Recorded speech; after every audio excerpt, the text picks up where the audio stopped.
సల్మాన్ ఖాను, ఆయన చెల్లెలు అల్విరా ఖాను వీళ్ళిద్దరూ హ్యూమన్ బీయింగ్ అనే ఒక స్వచ్ఛంద సంస్థను ఏర్పాటు చేశారు 2007.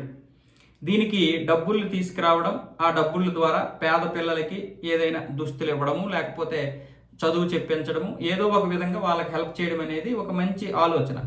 దీంట్లో కొన్ని ప్రైవేట్ సంస్థలు చొరబడ్డాయి, అంటే వాళ్ళే చొరబడేలా చేశారు. ఈ ప్రైవేట్ సంస్థలు ఏం చేస్తాయి అంటే కొంతమంది చేత పెట్టుబడి పెట్టించి వ్యాపారాలు చేయిస్తాయి. ఆ వ్యాపారాల ద్వారా వచ్చినటువంటి డబ్బు కానీ, లేదా ఆ వ్యాపారం పెట్టించినందుకు కానీ ఆ యొక్క వ్యాపారం పెట్టినటువంటి వ్యక్తి వీళ్ళకి కొంత డబ్బు ఇవ్వాలి. ఆ డబ్బు ద్వారా వీళ్ళు ఏం చేస్తారంటే స్వచ్ఛంద సంస్థలో ఈ పిల్లలకి హెల్ప్ చేస్తారు. కానీ ఈ ప్రైవేట్ కంపెనీ ఏదైతే ఉందో సదరు ప్రైవేట్ కంపెనీ, ఈ ప్రైవేట్ కంపెనీ ఇది చేస్తున్నందుకు కొంత డబ్బు తీసుకుంటుంది. మీకు అర్థమవుతుందా? ఇంతకుముందు మనం ఏదైతే చిన్నపిల్లలకి హెల్ప్ చేసినటువంటి దీంట్లో ఆ లిటిల్ కృష్ణది ఉందో సేమ్ ఇలాంటిదే ఈ హెల్ప్ విషయంలో. ఇప్పుడు ఈ సల్మాన్ ఖాన్ ఏం చేశాడు అంటే సల్మాన్ ఖాన్ వీళ్ళ చెల్లెలు దీన్ని ఒక వ్యాపారంగా మార్చేశారు. ఎలాగో సల్మాన్ ఖాన్ కాబట్టి ఇక ఎవరైనా వస్తారు ప్రైవేట్ సంస్థలు. ఈ విధంగానే 2020లో ఛత్తీస్గఢ్లోని ఒక వ్యక్తి చేత, ఆయన పేరు అరుణ్ గుప్తా, ఆయన చేత 3 కోట్ల రూపాయలు పెట్టుబడి పెట్టించి ఒక బంగారు నగలు షాప్ పెట్టించారు. దీనికి ప్రైవేట్ కంపెనీ ఏంటంటే style and content jewellery private limited tie up అయింది. వీళ్ళు అతనికి అన్ని సలహాలు సూచనలు ఇవ్వడమే కాకుండా బంగారం కూడా వీళ్ళు సప్లై చేస్తారు. ఈ నగలు ఏవైతే ఉన్నాయో వీళ్ళు సప్లై చేయడానికి వీళ్ళు ఒక ఒప్పందం చేసుకున్నారు ఆయన చేత. ఆయన వీళ్ళు డెవలప్మెంట్ చేశారని చెప్పి ఆయన దగ్గర 1 కోటి రూపాయలు తీసుకున్నారు వీళ్ళు.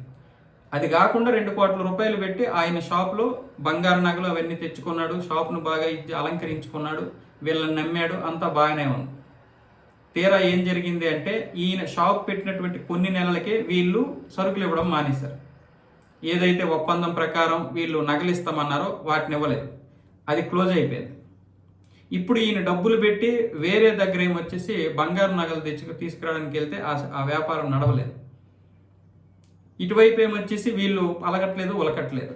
వీళ్ళని నమ్మి 2 కోట్ల రూపాయలు అలాగే 1 కోటి రూపాయలు వీళ్ళకి ఇచ్చాడు. మొత్తం 3 కోట్ల రూపాయలు పెడితే వీళ్ళు కనీసం ఒక సలహా కూడా ఇవ్వలేదు. తర్వాత 2020 తర్వాత 2021 వచ్చేసరికి కరోనా టైంలో మూతపడిపోయింది.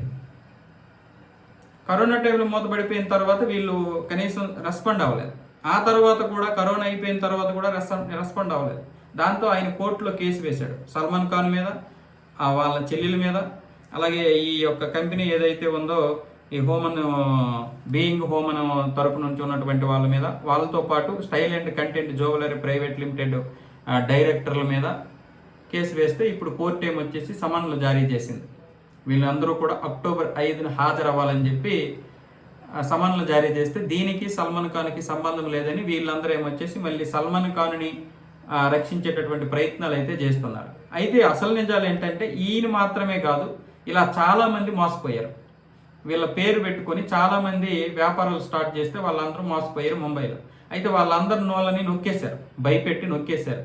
ఇప్పుడు మరికొంతమంది బయటకు వచ్చే అవకాశాలు అయితే ఉన్నాయి. ఇప్పుడు ఎవరైతే ఈ కేసు పెట్టారో ఈ కేసును చూసైనా ఆ మోసపోయినటువంటి వారు ఇప్పుడు బయటకు వస్తారు. ఇంత దారుణమైనటువంటి సంఘటనలు జరుగుతున్నాయి ఈ సేవ అనే దీని మీద.